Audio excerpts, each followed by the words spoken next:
10 मई 2024 को 2024 शुक्रवार को जैसे ही अरविंद केजरीवाल को सुप्रीम कोर्ट के आदेश पर जमानत मिली और तिहाड़ जेल से उनकी रिहाई हुई, फिर क्या था, आम आदमी पार्टी के कार्यकर्ताओं और नेताओं में खुशी की लहर दौड़ गई। जी हां, अब आपको बताते चलें, भारत की राजनीति में पूरी तरीके से उबाल आता हुआ नजर आ रहा है। दिल्ली और पंजाब की राजनीति पूरी तरह गर्माती हुई नजर आ रही है। फिलहाल सुप्रीम कोर्ट के आदेश पर 1 जून तक दिल्ली के मुख्यमंत्री केजरीवाल को जमानत मिल गई है और वो जेल से बाहर आ गए हैं।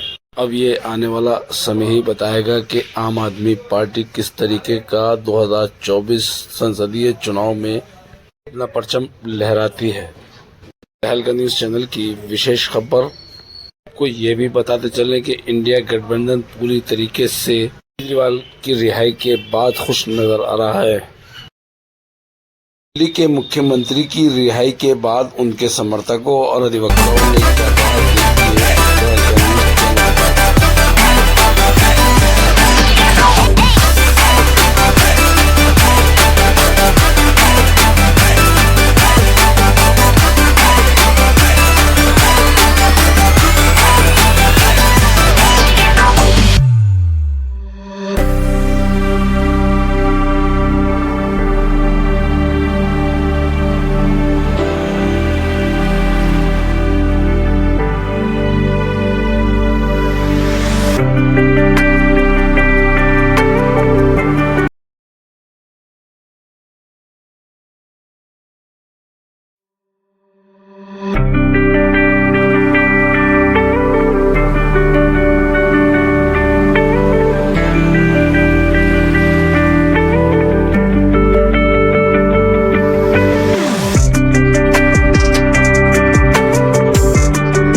अरविंद केजरीवाल जी प्रचार के लिए पूरे देश में जा सकते हैं।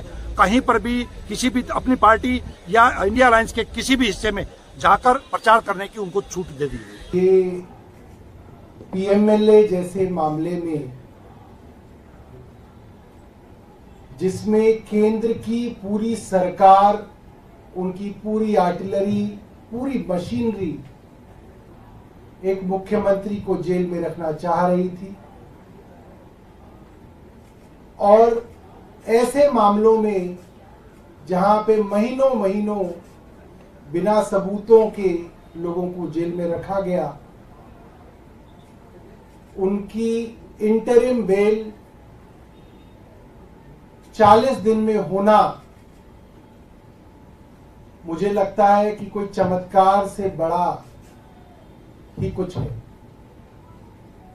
और ये सुप्रीम कोर्ट के माध्यम से मेरा मानना है ऊपर वाले का एक इशारा है, ऊपर ईश्वर का इशारा है कि जो भारत में चल रहा है उसमें बदलाव आना जरूरी है। और मेरा मन कहता है कि ये अपने भक्त अरविंद केजरीवाल जी के लिए बजरंग बली हनुमान जी का आशीर्वाद है कि एक चमत्कार की तरह आज वो जेल से बाहर आएंगे। और मुझे लगता है कि इसका बड़ा मकसद है, ये कोई साधारण बात नहीं है, ये बहुत असाधारण बात है जो हो रही है। और एक बड़े मकसद के लिए अरविंद केजरीवाल जी जेल से बाहर आ रहे हैं और आपको कुछ दिनों के अंदर दिखेगा कि देश के अंदर अब बड़े बदलाव इनकी रिहाई के साथ दिखने लगेंगे। ये भी प्रावधान है कानून में कि अगर किसी को सजा हो जाए और कोर्ट कहे कि साहब इस सजा को हम स्टे कर देते हैं, तो प्रचार में हिस्सा ले सकता है ना। तो जिसको सजा हो जाए उसको कोर्ट स्टे करके हक दे सकता है कि आप जाकर प्रचार कीजिए, चुनाव है तो प्रचार कीजिए। वो भी हक दे सकता है कि आप अपना नॉमिनेशन फॉर्म भी फाइल कीजिए, आप चुनाव भी लड़ सकते हो। अब इनसे पूछिए कि हार्दिक पटेल कैसे चुनाव लड़े थे। हार्दिक पटेल जी की कन्विक्शन थी, हाई कोर्ट ने स्टे नहीं दिया, हार्दिक जी सुप्रीम कोर्ट आए, सुप्रीम कोर्ट ने स्टे दे दिया, हार्दिक जी चुनाव लड़े, हार्दिक जी बीजेपी में शामिल हो गए। तो जिसके खिलाफ सबूत है, जिसके खिलाफ सजा है, उसको तो हक है अगर कोर्ट स्टे दे दे, और जिसके खिलाफ केवल आरोप है उसको स्टे नहीं मिल सकती, क्योंकि चुनाव में हिस्सा लेना एक कानूनी हक है, संवैधानिक हक नहीं। तो ये किस किस्म की राजनीति हो रही है और किस किस्म की राजनीति ईडी कर रही है। जैन साथियों, सत्य परेशान हो सकता है, पराजित नहीं। आज माननीय सर्वोच्च न्यायालय का ऐतिहासिक फैसला आया। चुनाव के प्रचार के लिए अंतरिम जमानत की राहत अरविंद केजरीवाल को देना एक बहुत ही स्वागत योग्य फैसला है। हम सब लोग इसका स्वागत करते हैं और अब पूरे देश में एक सकारात्मक वातावरण बनेगा।